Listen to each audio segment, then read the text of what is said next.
नमस्कार, जय हिंद साथियों। एक बार फिर से स्वागत है आपका मेरे YouTube चैनल स्टडी विद सागर में। आशा करता हूँ आप सभी लोग अच्छे होंगे और आपकी तैयारी अच्छी चल रही होगी। देखिए आज है 1 जनवरी 2025। 2025 का पहला दिन है। आप सभी को मेरी ओर से नव वर्ष की हार्दिक शुभकामनाएं। और मैं चाहूँगा कि आप इस साल मन लगा के और अधिक मेहनत कीजिए, जिससे आप जो भी अचीव करना चाहते हैं उसको इस साल ज़रूर अचीव कर लीजिए, ठीक है? तो मेहनत आपने करनी है, मदद मैं आपको जितनी हो सके उतनी मदद करूँगा। बाकी आप सभी का बहुत-बहुत शुक्रिया, आप चैनल से जुड़े हुए हैं, ठीक है? जो बच्चे चैनल से नहीं जुड़े हैं उनसे रिक्वेस्ट करूँगा प्लीज़ आप चैनल को सब्सक्राइब कर लीजिएगा। ठीक है, आज का देखिए जो ये टॉपिक है इस पे हम लोग बात करेंगे उत्तराखंड की प्रमुख नदियों के बारे में, उनका उद्गम स्थल देखेंगे, साथ में हम देखेंगे उनकी लंबाई कितनी है, कहाँ से वह निकलती है और कहाँ तक जाती है। साथ में इंपॉर्टेंट जितने भी संगम हैं, यानी कि दो नदियां जहाँ पे मिलती है उनको क्या बोलते हैं, संगम बोलते हैं। तो इंपॉर्टेंट जितने भी संगम उत्तराखंड में हैं उनको भी हम लोग यहाँ पे डिस्कस करेंगे। साथ में कुछ शहर डिस्कस करेंगे जो प्रमुख नदियों के किनारों पे बसे हैं। ठीक है, तो वीडियो आपके लिए बहुत इंपॉर्टेंट होने वाली है, टॉपिक बहुत इंपॉर्टेंट है। ठीक है, आजकल जो पैटर्न यूकेएसएससी पूछ रहा है उसमें मिलान वाले क्वेश्चन ज्यादा पूछ रहा है, तो उस क्वेश्चंस में इस वाले टॉपिक से परीक्षाओं में क्वेश्चंस जरूर बनते हैं। ठीक है, तो आपके लिए इंपॉर्टेंट रहने वाली है ये पूरी क्लास। ठीक है, ज्यादा बड़ी नहीं होगी, आप पूरी देख लीजिएगा। अगर आपको उसकी पीडीएफ चाहिए होगी तो आप टेलीग्राम चैनल के माध्यम से पीडीएफ प्राप्त कर सकते हैं। ठीक है, चलिए आज का जो इस सेशन है, क्लास है, इंपॉर्टेंट टॉपिक जो है उसको हम लोग बिना देरी करे स्टार्ट कर लेते हैं। पहले है देखिए भागीरथी नदी। ठीक है, उत्तराखंड की इंपॉर्टेंट नदी है भागीरथी नदी। भागीरथी नदी कहाँ से निकलती है, तो गौमुख से निकलती है। गौमुख कहाँ, गंगोत्री हिमशिखर या फिर गंगोत्री ग्लेशियर, गंगोत्री ग्लेशियर के गौमुख से निकलती है। ठीक है, उत्तरकाशी जनपद से निकलती है। कहां तक जाती है, देवप्रयाग तक जाती है। देवप्रयाग में एक किससे मिल जाती है, अलकनंदा से मिल जाती है और क्या कहलाती है, गंगा कहलाती है। ठीक है, तो भागीरथी गौमुख से निकलती है और देवप्रयाग तक पहुंचती है, तो उसकी लंबाई टोटल कितनी है वहां तक, 205 किलोमीटर है। ठीक है, तो लंबाई आपको याद रखनी है। अगली जो इंपॉर्टेंट नदी है वह है आपकी भिलंगना। तो भिलंगना नदी खतलिंग ग्लेशियर से निकलती है। खतलिंग ग्लेशियर आपका कहाँ है, टिहरी गढ़वाल में है। ठीक है, तो खतलिंग ग्लेशियर से भिलंगना निकलती है। अब ये कहां तक जाती है, पुरानी टिहरी तक जाती है। पुरानी टिहरी तक जाती है और इसकी कुल लंबाई कितनी है, 110 किलोमीटर है। अगली जो इंपॉर्टेंट नदी है पिंडर नदी। ठीक है, तो पिंडर नदी पिंडर ग्लेशियर से निकलती है। पिंडर ग्लेशियर आपका मुख्य रूप से कुमाऊं के बागेश्वर में स्थित है। तो कुमाऊं के बागेश्वर से निकलती है पिंडर नदी। कहां तक जाती है, कर्णप्रयाग तक जाती है। इसकी जो टोटल लंबाई है 105 किलोमीटर है। ठीक है, तो पिंडर नदी भी होगी। अगली जो इंपॉर्टेंट नदी है अलकनंदा, ये आपकी बहुत इंपॉर्टेंट नदी है। ठीक है, अलकनंदा नदी कहां से निकलती है, तो चौखंबा शिखर के आधार से निकलती है, जो आपका सतोपंत हिमनद है। तो सतोपंत हिमनद से निकलती है आपकी अलकनंदा नदी। सतोपंत हिमनद आपका चमोली जनपद में है, बद्रीनाथ के उत्तर में। ठीक है, ये कहां तक जाती है, तो देवप्रयाग तक जाती है। तो भागीरथी और भिलंगना देवप्रयाग पे मिलते हैं और क्या बनाते हैं, संगम बनाते हैं और गंगा वहां से कहलाती है। ठीक है, जो आपकी भारत की सबसे प्रमुख नदी है। ठीक है, तो अलकनंदा की लंबाई कितनी है, 195 किलोमीटर है। ठीक है, अगली जो इंपॉर्टेंट नदी है वह आपकी धौली गंगा नदी। धौली गंगा नदी कहां से निकलती है, तो नीति दर्रे से निकलती है। नीति दर्रा आपका कहाँ है, चमोली जनपद में ही है। ठीक है, अगर हिमानी की बात करें तो देववन हिमानी से ये निकलती है। धौली गंगा कहाँ तक जाती है, विष्णु प्रयाग तक जाती है। कितनी किलोमीटर इसकी लंबाई है, 94 किलोमीटर इसकी लंबाई है। ठीक है, तो धौली गंगा अगर आपसे पूछेगा तो नीति दर्रे चमोली से निकलती है, देववन हिमानी से। अगली जो इंपॉर्टेंट नदी है वह आपकी मंदाकिनी। मंदाकिनी भी आपकी इंपॉर्टेंट नदी है। कहां से निकलती है, सतोपन तथा खरक हिमखंडो या फिर आपका ग्लेशियर से निकलती है। तो सतोपंत ग्लेशियर से आपकी कौन सी नदी निकलती है, मंदाकिनी नदी निकलती है। कहां तक आती है, रुद्रप्रयाग तक आती है। टोटल इसकी लंबाई कितनी है, 72 किलोमीटर है। ठीक है, अगली जो इंपॉर्टेंट नदी है यमुना नदी। ठीक है, तो यमुना नदी कहां से निकलती है, बंदरपूछ ग्लेशियर या फिर बंदरपूछ चोटी से निकलती है। यमुनोत्री ग्लेशियर से निकलती है। ये भी आपकी कहाँ है, उत्तरकाशी में है। ठीक है, तो उत्तरकाशी से ही निकलती है आपकी यमुना नदी, यमुनोत्री से, बंदरपूछ चोटी से। ठीक है, कहां तक आती है, तो धौलीपुर देहरादून तक आती है। तो धौलीपुर देहरादून तक आती है। इसकी जो लंबाई है 136 किलोमीटर है यमुना नदी की। ठीक है, अगली जो इंपॉर्टेंट नदी है टॉन्स नदी है, ये भी आपकी मोस्ट इंपॉर्टेंट नदी है टॉन्स नदी। उत्तराखंड में देखिए गंगा नदी, और आपका यमुना नदी, टॉन्स नदी, काली नदी, ये आपकी बहुत इंपॉर्टेंट नदी है। ठीक है, तो टॉन्स नदी की अगर हम बात करें तो टॉन्स नदी कहाँ से निकलती है? हर की दून घाटी से निकलती है। हर की दून आपका कहाँ है? आपका उत्तरकाशी में ही है। हर की दून भी आपका उत्तरकाशी में है, तो टॉन्स नदी उत्तरकाशी के हर की दून से घाटी से निकलती है। कहाँ तक आती है? डाक पत्थर। डाक पत्थर आपका कहाँ है? देहरादून में है। डाक पत्थर तक आती है, इसकी जो लंबाई है 148 किलोमीटर है। ठीक है, तो जो लंबाई है सारी किलोमीटर में है। अगली जो मोस्ट इंपॉर्टेंट नदी है, ये आपकी इंपॉर्टेंट है बहुत, काली नदी या फिर काली गंगा। इसको काली गंगा भी बोले जाते हैं और काली नदी भी बोली जाती है। ये कहाँ से निकलती है? काला पानी से निकलती है। कहाँ तक जाती है? तो ये टनकपुर तक जाती है। टनकपुर जो आपका चंपावत जनपद में, टनकपुर तक ये जाती है। इसकी जो लंबाई है सबसे ज्यादा है, 252 किलोमीटर। तो उत्तराखंड की अगर सबसे लंबी नदी की बात करें तो कौन सी है? काली नदी ही है। 252 किलोमीटर इसकी लंबाई है। अगली काली नदी का अपोजिट क्या हो गया? गौरी गंगा। गौरी या फिर गौरी नदी, गौरी गंगा इसको बोला जाता है। तो गौरी गंगा कहाँ से निकलती है? ये मल्ला जोहर मिलम हिमनद से निकलती है। गौरी गंगा मिलम हिमनद कहाँ है? आपका पिथौरागढ़ जनपद में। तो मिलम हिमनद से कौन सी नदी निकलती है? गौरी गंगा निकलती है। ठीक है, कहाँ तक जाती है? जौल जीबी तक जाती है। जौल जीबी तक जाती है, इसकी जो लंबाई है 104 किलोमीटर। इंपॉर्टेंट है, याद रखिए। अगली जो इंपॉर्टेंट नदी है वह आपकी सरयू नदी।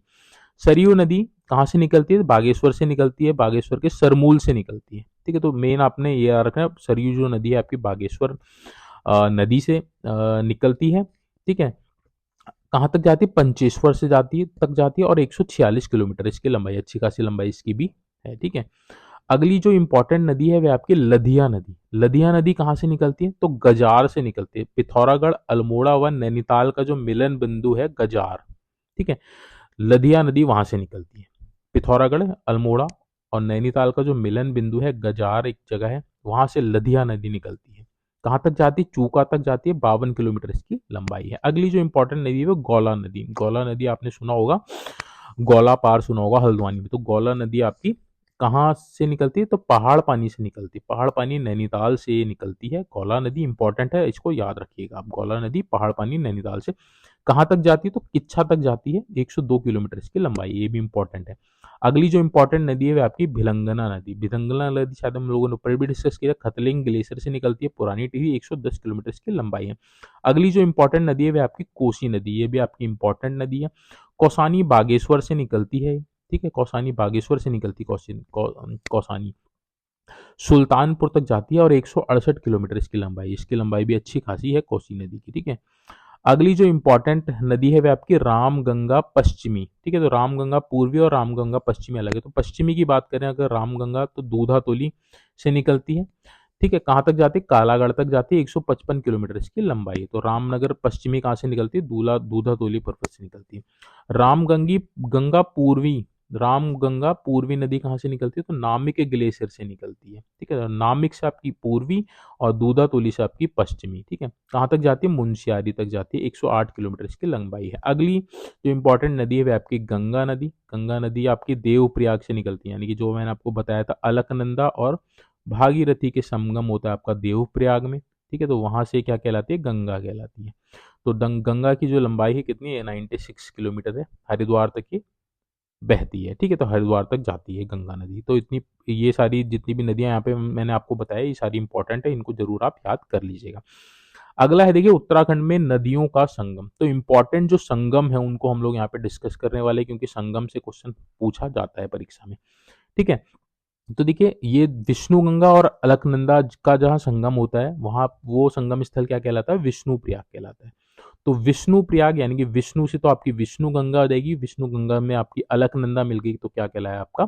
विष्णु प्रयाग कहलाया। ठीक है, पिंडर और अलकनंदा, जहां पिंडर और अलकनंदा का संगम होता है वहां कहाँ होता है? कर्णप्रयाग में होता है। कर्णप्रयाग आपका कहाँ है? चमोली जनपद में। ठीक है, मंदाकिनी और अलकनंदा। ठीक है, तो मंदाकिनी और अलकनंदा नदी कहाँ पे मिलती है? रुद्रप्रयाग में मिलती है। ठीक है, रुद्रप्रयाग जनपद में मिलती है मंदाकिनी और अलकनंदा।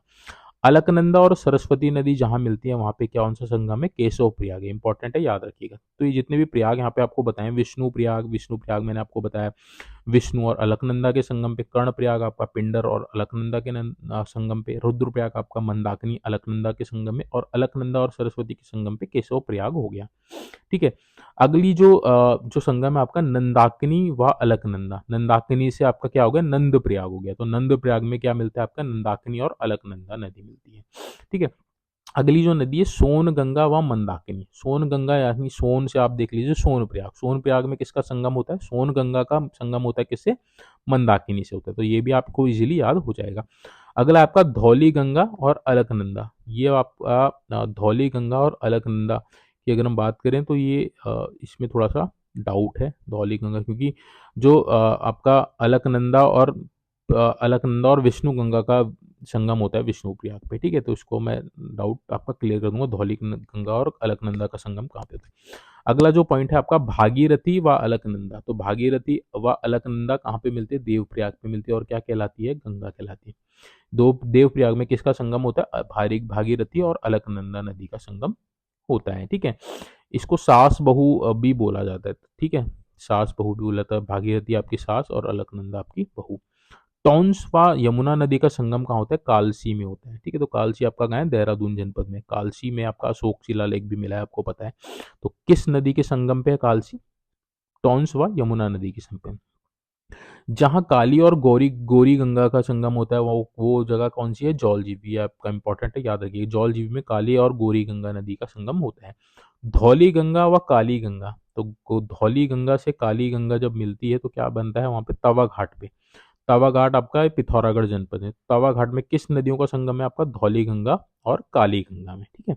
सरयू व गोमती, ये भी इंपॉर्टेंट है। सरयू व गोमती का संगम बागेश्वर जनपद में होता है। ठीक है। तो ये भी इंपॉर्टेंट है, सरयू और गोमती नदी का संगम बागेश्वर में। अगर है भागीरथी और भिलंगना, ये भी इंपॉर्टेंट है। भागीरथी और भिलंगना नदी का संगम कहाँ होता है? गणेश प्रयाग में, यानी कि जहाँ गणेश प्रयाग है वहाँ पे भागीरथी और भिलंगना नदी का संगम होता है। अगला है अलकनंदा व लक्ष्मण गंगा। अलकनंदा व लक्ष्मण गंगा का कहाँ होता है? गोविंद घाट चमोली जनपद में, इसको भिंडियार घाट भी बोला जाता है। ठीक है। तो गोविंद घाट में किसका संगम होता है? अलकनंदा का संगम होता है आपका लक्ष्मण गंगा से। ठीक है। नयार नदी व गंगा नदी, नयार नदी व गंगा नदी का संगम कहाँ होता है? फूलचट्टी ब्यास घाट पौड़ी में। ठीक है। तो फूलचट्टी एक जगह है आपकी पौड़ी जनपद में, वहां पे नयार नदी व गंगा नदी का संगम होता है। ठीक है। तो ये सारे संगम थे, इसको आप लोग अच्छे से याद कर लीजिएगा। अगला जो है टॉपिक वह है आपका प्रमुख नगर। आपने यहाँ पे हम लोग यहाँ पे डिस्कस करेंगे प्रमुख नगर किस नदी के किनारे पे। जैसे विष्णु प्रयाग है। ठीक है। तो विष्णु प्रयाग अलकनंदा और विष्णु गंगा के संगम पे है। ठीक है। तो विष्णु प्रयाग कहाँ पे है आपका? अलकनंदा और विष्णु गंगा के किनारे है। नंद प्रयाग की बात करें तो अलकनंदा और नंदाकिनी के किनारे पे है। ठीक है। वहां पे उनका संगम होता है। कर्ण प्रयाग की बात करें तो कर्ण प्रयाग अलकनंदा और पिंडर। ठीक है। रुद्रप्रयाग की बात करें तो रुद्रप्रयाग अलकनंदा और मंदाकिनी नदी के किनारे। देवप्रयाग की बात करें तो अलकनंदा और भागीरथी के संगम में। तो ये तो सारे आपके संगम हो गए। ठीक है।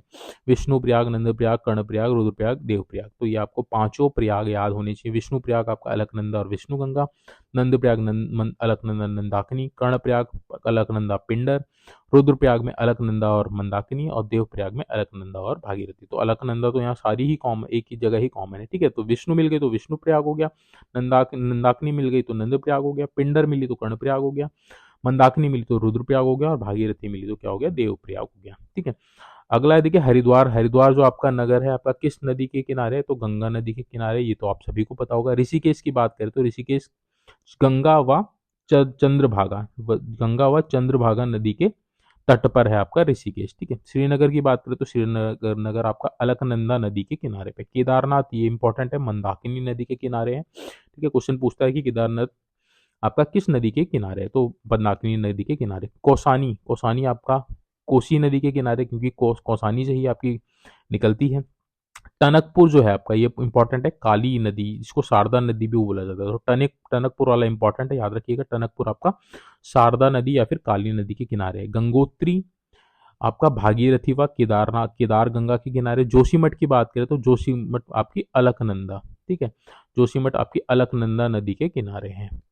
अगला कालसी तो हम लोगों ने देख ही लिया था। यमुना और टॉन्स नदी के किनारे, उत्तरकाशी भागीरथी नदी के किनारे, हल्द्वानी अगर इंपॉर्टेंट है ये, इसको याद रखिएगा, हल्द्वानी नगर जो है आपका गौला नदी के किनारे हैं। ठीक है, तो ये सारे आपके जो इम्पोर्टेंट नगर थे जो किन्हीं किन्हीं आपकी किन किन नदियों के किनारों पे बसे थे, उसको हम लोगों ने यहाँ पे डिस्कस किया है। ठीक है, तो ये आपकी कंप्लीट क्लास है उत्तराखंड की प्रमुख नदियों का उद्गम स्थल, उनका संगम और उनके किनारे में बसे इम्पोर्टेंट नगर। ठीक है, तो होप सो आपको ये वीडियो अच्छी लगी होगी। ठीक है, अगर आपको किसी भी क्वेश्चन में, किसी भी टॉपिक में कुछ डाउट है इस टॉपिक में, तो प्लीज़ कमेंट बॉक्स में मेंशन जरूर कीजिएगा। ठीक है, इंपॉर्टेंट क्लास है आपकी ये। पीडीएफ अगर आपको चाहिए होगी तो टेलीग्राम चैनल आप ज्वाइन कर लीजिएगा, स्टडी विद सागर नाम से। जिसने ज्वाइन कर रखा है उसको तो पता है, जिसने ज्वाइन नहीं किया है तो आप जो चैनल का अबाउट सेक्शन है वहाँ पे लिंक भी है। नहीं, अगर आप लिंक को आपको नहीं मिल रहा है तो आप टेलीग्राम पे जाके स्टडी विद सागर डालिए, आपको चैनल मिल जाएगा। ठीक है, तो वहाँ आप इस पीडीएफ को प्राप्त कर सकते हैं वहाँ से। ठीक है, देखिए, अगर आप तैयारी कर रहे हैं उत्तराखंड के किसी भी एग्ज़ाम्स की, तो आपसे रिक्वेस्ट करूँगा कि प्लीज़ आप चैनल को सब्सक्राइब ज़रूर कर लीजिएगा। जो इम्पोर्टेंट प्लेलिस्ट मैंने अपने चैनल पे अपलोड की हैं, आप उनको भी देखिएगा, आपको उनसे बहुत हेल्प मिलेगी। साथ में देखिए, समय समय पे आपको मोटिवेशन देने के लिए और जो सही जानकारी है उनको देने के लिए भी वीडियो में अपलोड करता रहता हूँ। ठीक है, तो आपके लिए बेनिफिशियल ही साबित होगा। ठीक है, सब्सक्राइब करने में आपका कोई भी बुराई नहीं है, आपको इससे बहुत इंपॉर्टेंट इन्फॉर्मेशंस मिलेंगी। ठीक है, चलिए आज का जो सेशन है इसको यहीं पर हम वाइंड अप करते हैं। वीडियो अच्छी लगी होगी तो प्लीज़ एक लाइक ज़रूर कर दीजिएगा वीडियो को। और अगर आपका कोई भी भाई बंधु इस उत्तराखंड के किसी भी एग्ज़ाम्स की तैयारी कर रहा है तो आप उसको वीडियो शेयर कर सकते हैं, चैनल को शेयर कर सकते हैं और सब्सक्राइब करने के लिए रिक्वेस्ट कर सकते हैं। ठीक है, ताकि उसको भी लाभ इसका प्राप्त हो सके। चलिए आज का जो वीडियो इसको यहीं पर वाइंड अप करते हैं। Thank you so much watching this video.